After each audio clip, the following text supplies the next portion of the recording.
This video will demonstrate how nurses can use the Modified Caregiver Strain Index to measure the stress of caregiving and to identify specific areas where support may be needed to prevent negative health consequences and burnout among caregivers.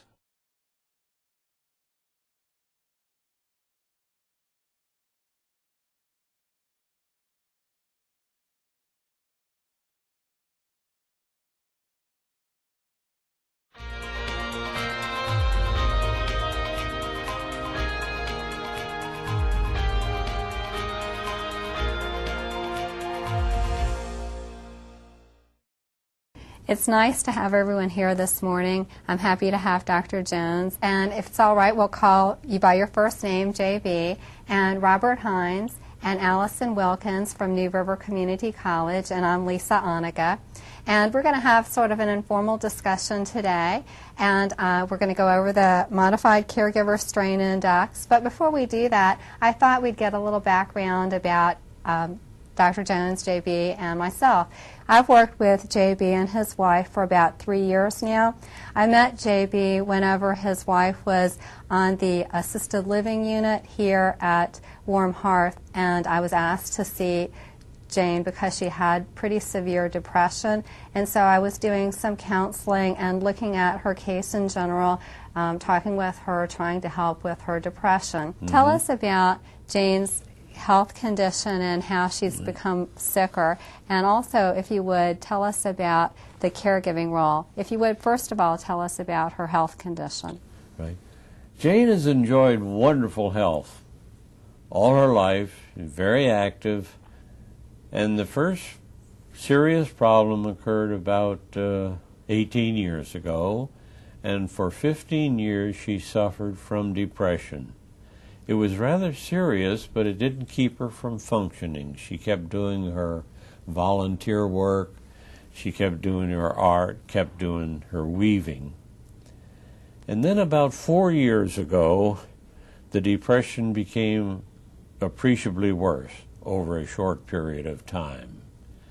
Then last year, 2007, she spent 7 months in a hospital for extensive ECT treatments and trials with every antidepressant medication I could think of, or maybe a lot of other people could think of.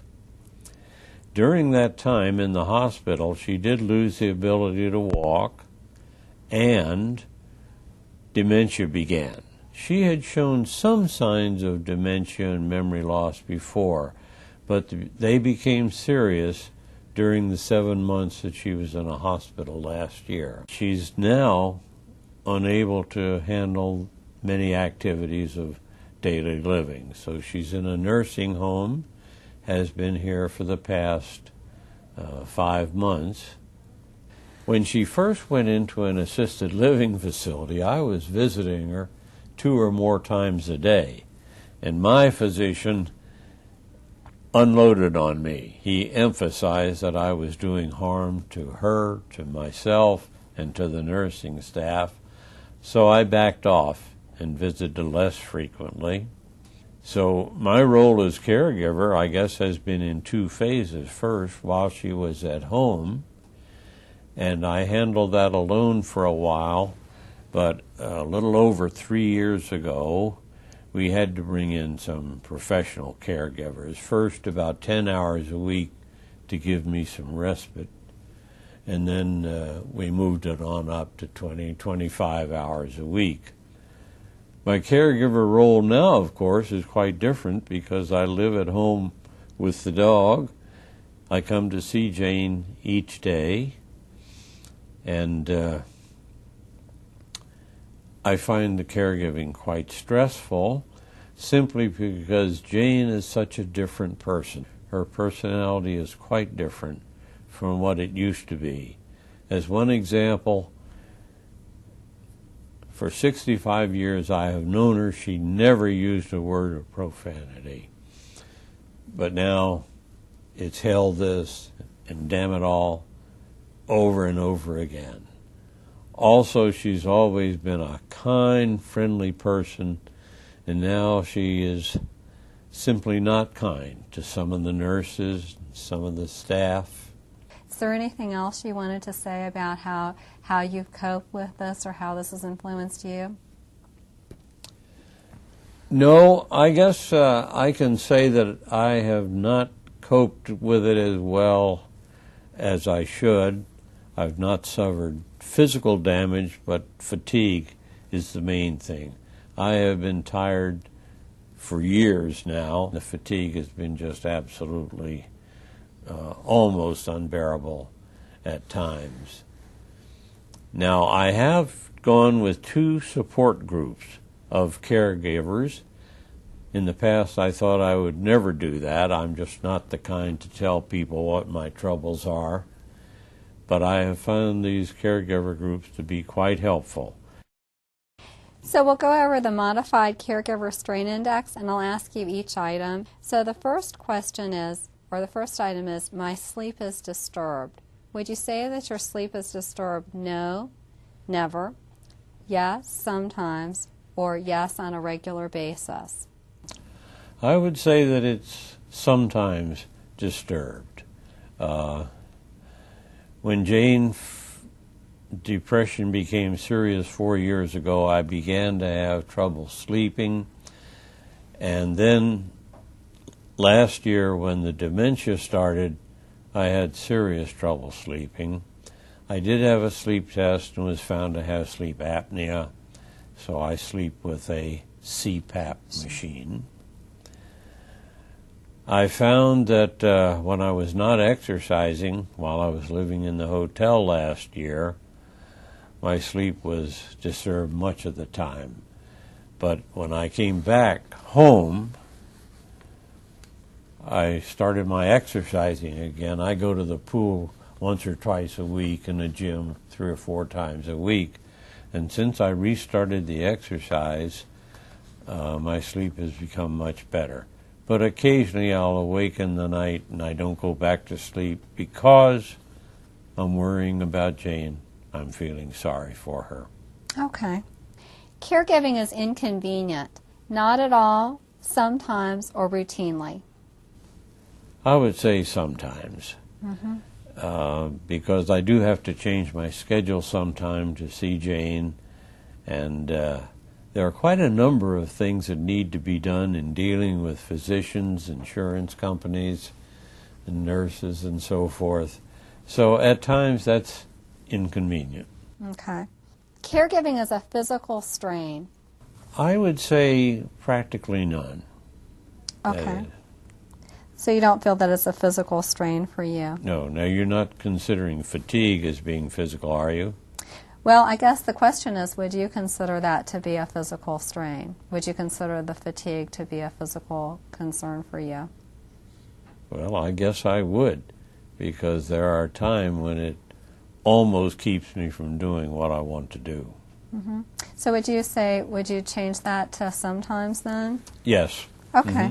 And we'll say that the real issue for the physical strain is the fatigue that you experience. That's right. Okay. That makes sense. Caregiving is confining. Would you say it's not at all, sometimes, or on a regular basis? Yes, sometimes it is, because your schedule is not entirely at your discretion. So I would say sometimes. Okay.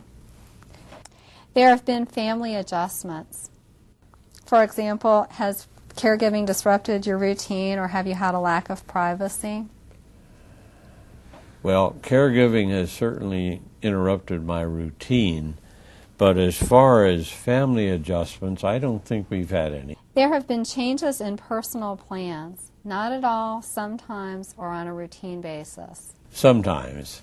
There are trips I would have made in the past that I don't make now, and so the answer would be sometimes. Okay. There have been other demands on my time. Not at all, sometimes, or regularly. Well, as I mentioned before, I'm surprised how many tie-in activities there are in dealing with various organizations and individuals who are concerned with Jane's care. So you would say sometimes, yes. It sounds like? Okay. There have been emotional adjustments. I would say there's been quite a bit of emotional adjustment because, frankly, I'm down a lot. I feel very sad, and that's rather pervasive. Some behavior is upsetting, not at all, sometimes, or regularly. As I mentioned before, Jane has changed utterly. She has gone to the opposite pole from the way she used to be in many respects, and this is quite upsetting. It's upsetting to find the person that I care for has changed so much from his or her former self. And it sounds like you just answered that. Yes, indeed. That's all the time. Okay. There have been work adjustments. Not at all, sometimes, or routinely. No. Okay. Caregiving is a financial strain. Yes, to some extent. Okay. So you would say some. Sometimes. Okay. I feel completely overwhelmed. I think, to be frank about it, I do. Would you say almost all the time? Almost all the time. Okay. JB, thank you so much for going over the Modified Caregiver Strain Index with the students and me. We really appreciate your taking the time to do this. What we're going to do next is we're going to meet with the interdisciplinary team here at Warm Hearths, and then we'll meet with you again and go over some of the things that the team came up with. Does that sound okay to you?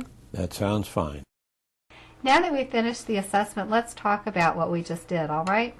I was kind of surprised by how articulate JB was, and I'm not sure whether I wasn't expecting it because of his age, and I know that's a little bias on my part, or whether it's his engineering background, but he was way more open with his feelings than I would expect him to be. And at one point, I think I actually saw a teardrop in him wipe it up. As we talk about it, I don't know if that's something unique to him. It probably is, but I think it's one of our challenges as nurses to try to create forums where people in this age cohort who may not be as comfortable talking about their feelings are able to do that with us, and who also may not have that as part of their personality or part of their dispositions to be forthcoming about some of these really tough challenges. I think you can tell that he has some issues with sadness and possibly even with depression. Would using something like the Geriatric Depression Scale be appropriate for him? I think that sounds like a marvelous idea, and when we go to the interdisciplinary team meeting, either you can bring that up or I'll bring that up because I think that would be a great suggestion. And when we meet with him later, let's bring that up to him again and see how he feels about that. Because I'm not really familiar with the tool. Does it get used more as a diagnostic instrument or as a training instrument? And if it's used as a diagnostic instrument, do you know how the scores settle out?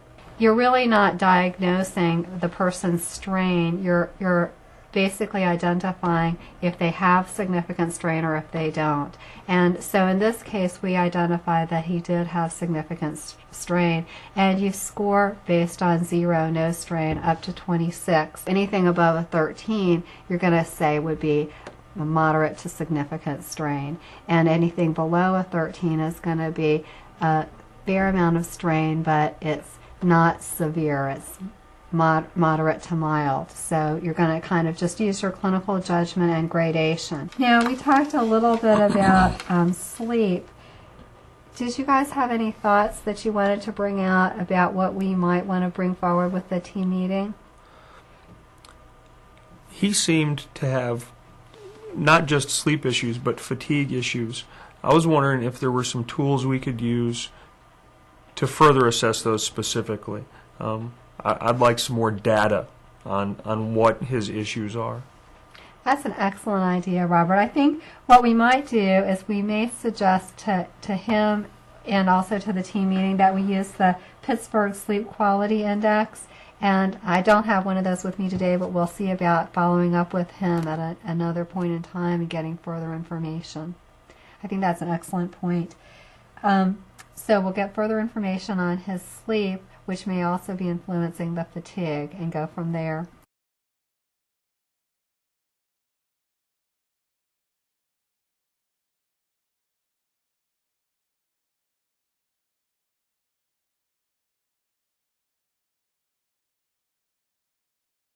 I'd like to welcome you all here. This is Kevin Sands. She's the Director of Nursing here at Warm Hearth. This is Nicole Long, who's the social worker. And this is Christy Blake, who's the Assistant Administrator. And these are two nursing students, Robert Hines and Allison Wilkins.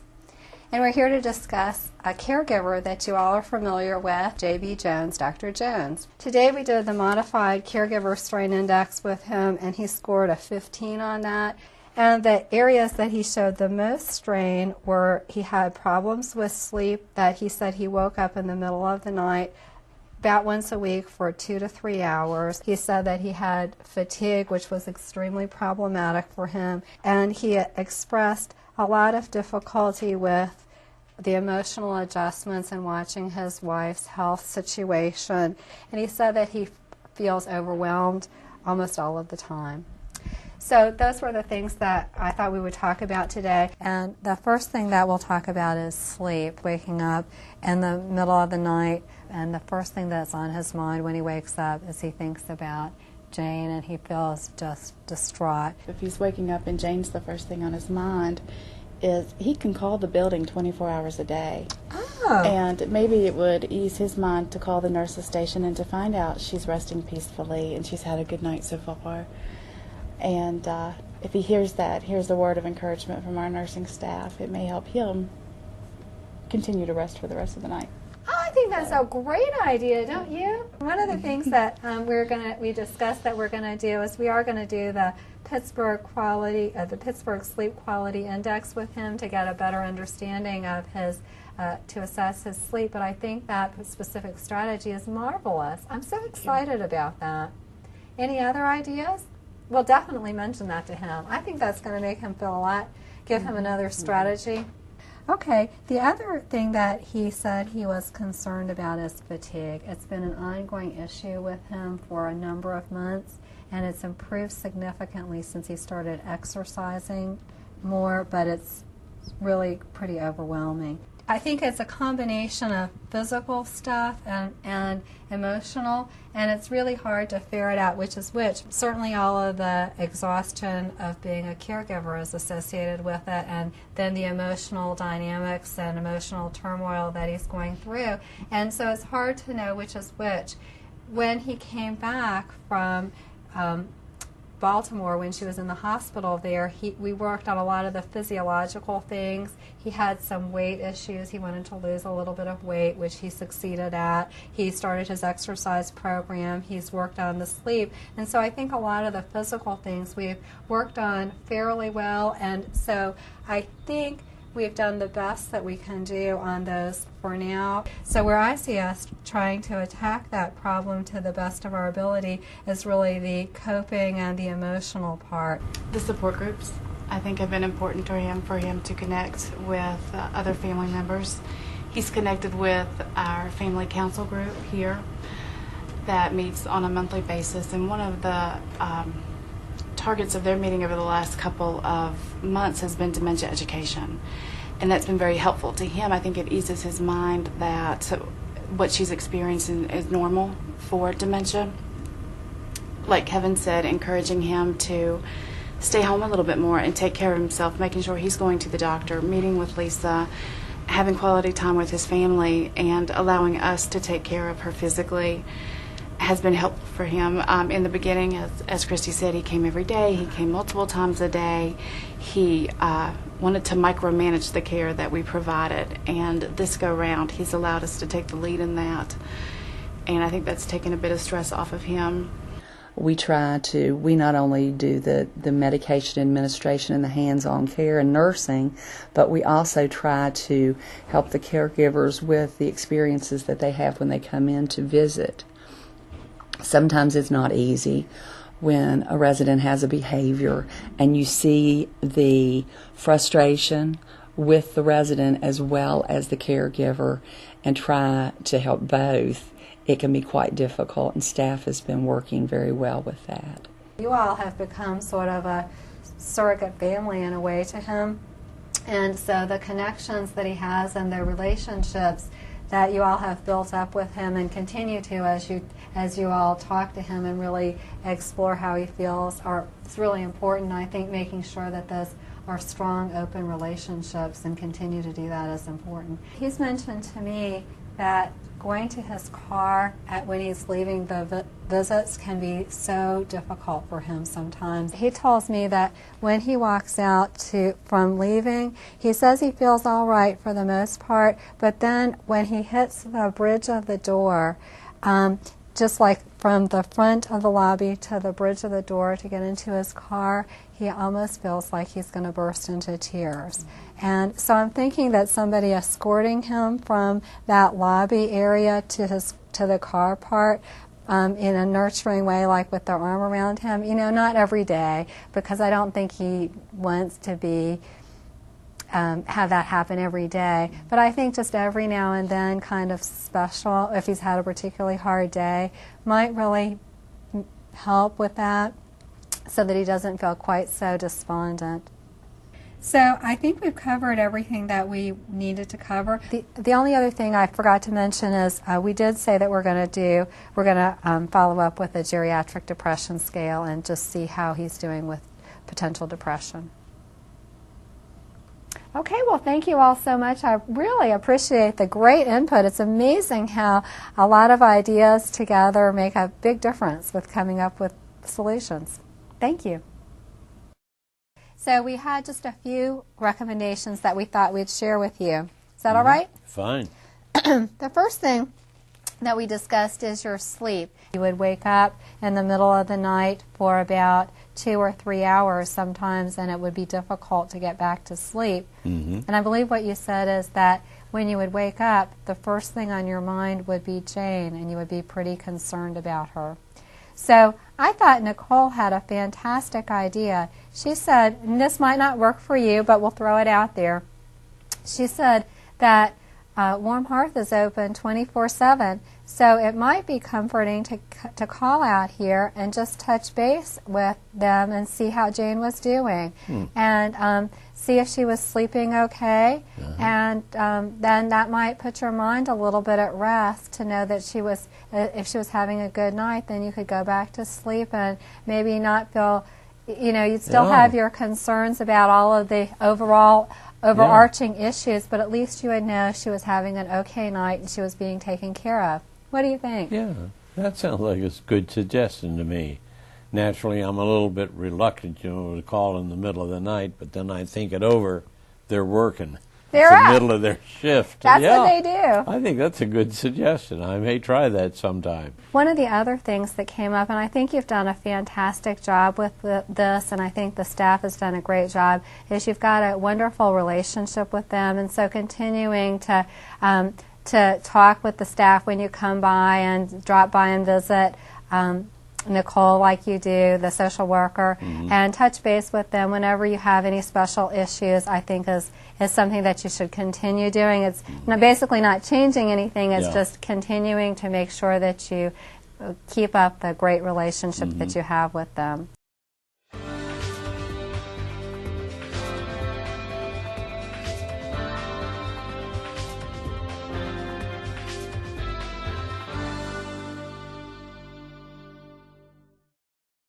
There are approximately 60 million family caregivers in the United States. 2/3 of caregivers are women.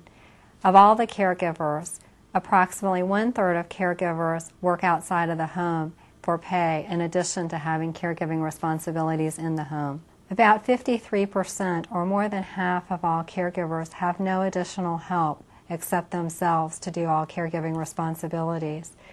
And there's a huge range in how many hours per week caregivers provide care for their loved ones. However, on average, they do about 29 hours per week of care for their loved ones. One can think about caregiving in 4 domains. The first is physical, second, psychological, third, financial, and fourth, personal or social.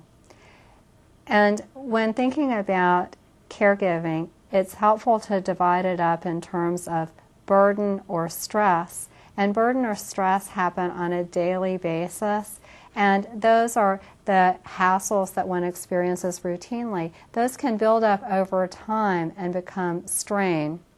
And that becomes a chronic problem that can influence those 4 domains adversely and impact the caregiver's health.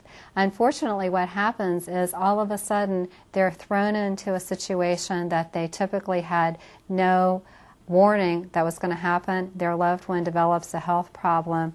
They have to start dealing with it, and they have their normal life patterns, their normal life responsibilities that they have to deal with, and then they have a whole new set of issues that they have to take on, a learning curve, plus the emotional dynamics that they have with their loved one and the worries and concerns, plus all of these new responsibilities that they're thrown into, and it's incredibly disconcerting to the individual and incredibly difficult to deal with. The things that they oftentimes don't understand and are not aware of are the resources that are available that can help relieve them of some of the strains that they experience. And there are many resources that are available that many healthcare providers and other agencies and resources in the community provide that can alleviate some of the concerns and issues that they face. And so I think that's where healthcare professionals can come in and make a difference for these individuals.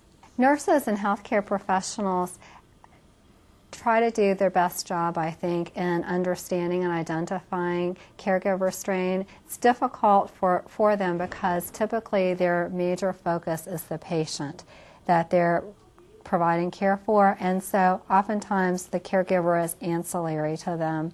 And so I think they're cognizant of what the caregiver is going through, but if that's not their major focus, caregivers can get lost. So it's important for gerontological practitioners, whatever their discipline, nurses and other disciplines, to make sure that they think about the issues that caregivers face, and in the various settings that they're involved in, make sure that they include the families and think about these issues.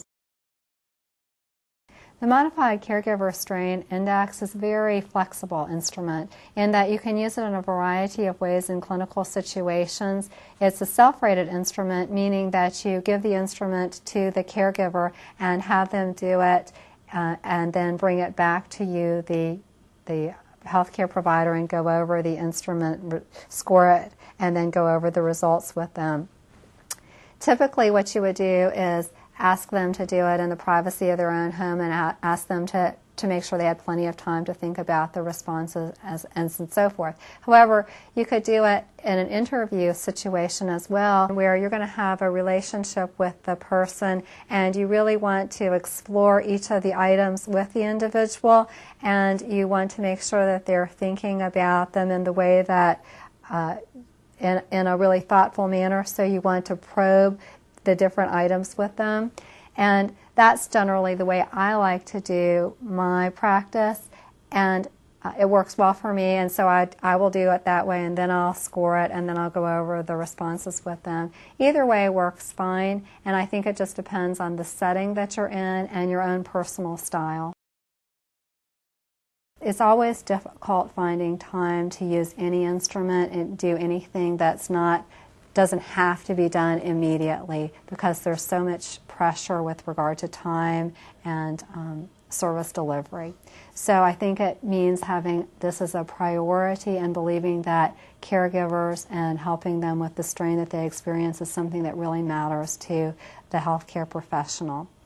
And I think also using instruments in one's practice is something that a person who works in gerontology has to believe in, and something that you have to incorporate into your practice. Another issue that can be challenging is making sure that you're using this in a culturally sensitive manner, because people may have different ways of handling their caregiver strain or different responses based on their cultural background or their belief systems, their religious belief systems and other kinds of systems that, as the healthcare provider, you or I may not necessarily think about right away. So we have to be really aware of where the where the caregiver is coming from, and make sure that we're in tune to what their belief system is.